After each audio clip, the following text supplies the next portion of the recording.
Hello বন্ধুরা, সবাই কেমন আছেন? ভালো থাকবেন, সুস্থ থাকবেন। আমার চ্যানেলে সবাইকে স্বাগত। আজকে একটা নতুন রেসিপি নিয়ে চলে এলাম। এই ধরনের চচ্চড়ি দেখতে গেলে আমার এইটাকে দেখতে হবে, ফলো করতে হবে। এটা হচ্ছে লটিয়া শাকের চচ্চড়ি। সবাই দেখুন, চচ্চড়ি ফচড়ি সবাই করতে পারেন। সবার মতন করে করে, আমি আমার মতন করে করলাম। তার জন্য এখানে ডুমো ডুমো করে আলু বেগুন ডাঁটা কেটে নিয়েছি, মানে ডাঁটা লম্বা লম্বা, আলু বেগুনটা ডুমো ডুমো করে কাটা আছে। আলুটা এখানে বড়ো সাইজের কেন কাটা আছে, এটা চন্দ্রমুখী আলু, কোনো সমস্যা নেই। আর এখানে পেঁয়াজ আছে, আদা আছে, লঙ্কা আছে। আমি কিন্তু বেশি এখানে কোনো মশলা ইউজ করবো না, এমনি রান্না করব। কোনো বাটা মশলা এখানে দিব না আমি। আর হচ্ছে বড়ি, মানে লাল লাল করে বড়ি ভেজে নিলাম। এরপর শাকে একটু বড়ি না দিলে ভালো লাগে না। এরপরে উচ্ছা হচ্ছে সবুজ আর হলুদ পাকা উচ্ছা দিয়ে একটু ভেজে নিলাম। তারপরে উচ্ছাটাকে অবশ্যই লাল করে ভাজবেন। তারপরে হচ্ছে তেলে, সেই তেলে আমি 5 ফোড়ন আর লঙ্কা দিয়ে দিলাম। 5 ফোড়নটা একটু স্মেল বেরাক। তারপরে এখানে পেঁয়াজ কুচি দিয়ে দেবো। পেঁয়াজটা একটু লাল লাল করে ভাজবো। তারপরে ভাজা হয়ে গেলে এখানে আদা একটু থেতো করে দিব। আমি বলেছি না কোনো বাটবো না, থেতো করে দিব, দিয়ে দিলাম। আদাটাকে বেশিক্ষণ কিন্তু ভাজবো না, একটু ভেজে আমি এখানে দিয়ে দেবো, সবজিগুলো দিয়ে দেবো। আর যদি লাল করতে চান, মানে এটাকে, মানে তরকারিটাকে, তাহলে এখানে কাশ্মীর লঙ্কা গুঁড়ো অবশ্যই দিবেন। আমি সবজিটাকে দিয়ে হলুদ লবণ আর লাল লঙ্কা গুঁড়ো দিয়ে এবারকে ভালো করে এগুলো মাখিয়ে নিলাম।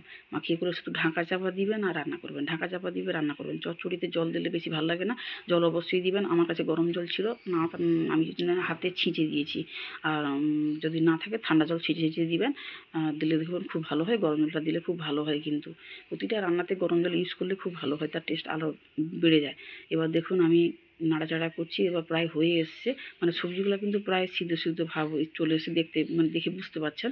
এরপরে হচ্ছে আমি শাকটাকে যে আলাদা কেটেছিলাম, এটাকে আমি চারদিকে মিলিয়ে দিলাম। এটাকে নাড়বো না, এটা থাকুক, এখানে ঢাকা দিয়ে দেবো। ব্যাস হয়ে গেছে, দেখছেন মানে সিদ্ধ হয়ে গেছে। এই পর্যায়ে আমি একটা মাছের মাথা ছিল সেটা দিয়ে দেবো, আর বড়ি আর উচ্ছাটাও এখানেই দিয়ে ভালো করে সবগুলোকে একসঙ্গে নাড়াচাড়া করবো, ঢাকা দেবো, নাড়াচাড়া করবো, ঢাকা দেবো। যত নাড়াচাড়া করবেন, ঢাকা দিবেন, তত তার তরকারির টেস্ট আরও বেড়ে যাবে।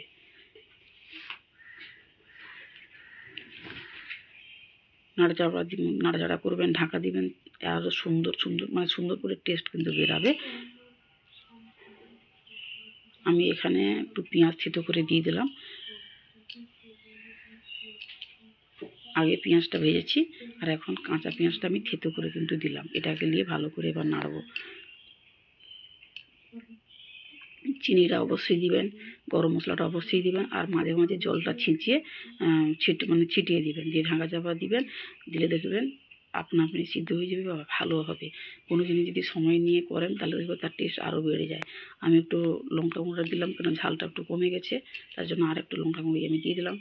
গরম মশলাও দিয়ে দিলাম। দেখুন আমার কিন্তু প্রায় হয়ে এসছে, কিন্তু চচ্চড়িতে জল রাখবো না, একদম জল শুকিয়ে ফেলবো। আমার প্রায় শুকিয়ে গেছে, হয়ে এসছে। এই দেখুন প্রায় কিন্তু শেষ, মানে হওয়ার দিকে চলে এসছে। এবার আমরা নামিয়ে ফেলবো। দারুণ হয়, বানিয়ে দেখবেন, খুব ভালো হয়। দেখেছেন?